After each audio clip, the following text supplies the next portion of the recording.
অনেক দিন ধরে মাছের ডিম খেতে ইচ্ছে করছিল, তাই বাজার করতে বের হলাম। সঙ্গে দেখতে যাব বাসা, কারণ কিছুদিন পর আমাদের বাসা চেঞ্জ করতে হবে।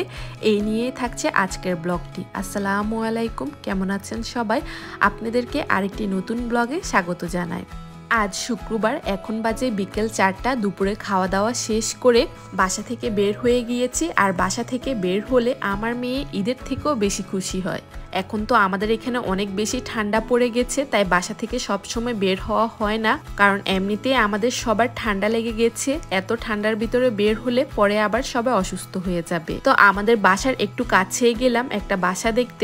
আমাদেরও অনেক পছন্দ হয়েছে বাসাটা। এখন দেখা যাক পরবর্তীতে কি হয়। এখন আমরা যে বাসায় আছি সেটা সামনের মাসে ছেড়ে দিতে হবে, মানে ডিসেম্বর মাসে। তাই এখন আমাদেরকে বাসাও খুঁজতে হবে, দেখা যাক কি হয়। তারপর বাসা দেখে সবকিছু শেষ করে সেখান থেকে চলে যাচ্ছি এইচ মার্টে। আজকে এইচ মার্টে যাওয়ার মূল কারণ হচ্ছে আমি সেখান থেকে কার্ফ মাছ কিনবো, মানে আঞ্চলিক ভাষায় আমরা সেটাকে কার্ফু মাছ বলি। মাছ খাওয়ার জন্য এই মাছটি কিনছি না, শুধুমাত্র মাছের ডিমটা আমার খুবই পছন্দ, এই কারণেই মাছটি কিনতে যাব। দেখা যাক পাই কিনা। তো আমরা সচরাচর এইচ মার্টে আসি না, হাতে গোনা কয়েকবার এসেছি। আজকে অনেক দিন বলবো কি, কয়েক বছর পরে এসেছি মনে হয়। তাই একটু ঘুরে ফিরে দেখছিলাম কি কি আছে। দেখলাম এখানে কাঁঠালগুলো কেটে ছোট ছোট করে রেখেছি, কিন্তু চেহারা দেখে মনে হচ্ছে না ভালো হবে, এই কারণে আর নিলাম না। যদি ভালো হতো তাহলে আমি এক পিস নিয়ে নিতাম। গেট দিয়ে ঢোকার সময় মুখে রয়েছে সব ধরনের ফল, তাই দেখছিলাম কোনটার কেমন দাম অথবা কি নেওয়া যায়। কিন্তু দেখলাম এখানে অল্প কিছু পরিমাণ গ্রেপস, এর দাম $14। বুঝলাম না এটা কোন জাতের, কেন এত দাম বলতে পারছি না। আর এখানে দেখুন কি সুন্দর কচকচে পেয়ারা, এর এক এলবির দাম ছিল $5। পেয়ারা মাঝে মাঝে নেওয়া হয়, তাই আজকে আর নিলাম না। এটা কি দেখে আমার মনে হচ্ছে বড়ইয়ের মতো, কিন্তু বড়ই কিনা বলতে পারছি না, যার কারণে নেওয়া হয়নি। এটা হচ্ছে একটা এশিয়ান দোকান, যার কারণে আমাদের অনেক পরিচিত শাকসবজি পাওয়া যায় এই দোকানে। তো এখান থেকে নিয়ে নিলাম লাউ, কারণ লাউ আমাদের দুজনের খুবই পছন্দ, তাই লাউটা নিয়ে নিলাম। আর দামটা দেখলাম অন্যান্য দোকানের তুলনায় কিছু কিছু জিনিসে অনেক বেশি দাম। দেখুন এটা হচ্ছে বরবটি, এক এলবি বরবটির দাম $6। অল্প একটু বরবটি, এর কত দাম! এত দাম দিয়ে কিনে পোষাবে না। আর এটা আমার পছন্দর, কিন্তু আমার হাজব্যান্ড আবার তেমন পছন্দ করে না। অনেকদিন পরে চোখে পড়লো আখ। সচরাচর চোখের সামনে আখ খুব দেখা যায় না। আরও অন্যান্য কত জাতের কত ভ্যারাইটির সবজি ছিল, কিছু ফ্রেশ ছিল, কিছু তেমন ফ্রেশ ছিল না। আর এখানে রয়েছে সব ধরনের মরিচ। আমাকে একটু কাইন্ডলি কেউ জানাবেন এই মরিচগুলোর মধ্যে কোন মরিচটা একটু কম ঝাল, মানে একটু মিষ্টি টাইপের হয়। কারণ রাখি আপু যখন ভাতের সাথে মরিচগুলো খায় দেখে এত লোভ হয়, কিন্তু আমি তো ঝাল খেতে পারি না, তাই কোন মরিচটির ঝাল ছাড়া হবে আমাকে একটু জানালে ভালো হয়, তাহলে নেক্সট টাইম গেলে। তো আমার হাতে যে মরিচটি দেখতে পেয়েছেন মনে হয়েছে সেটা ঝাল হবে না, তাই আমি এক প্যাকেট নিয়ে নিলাম।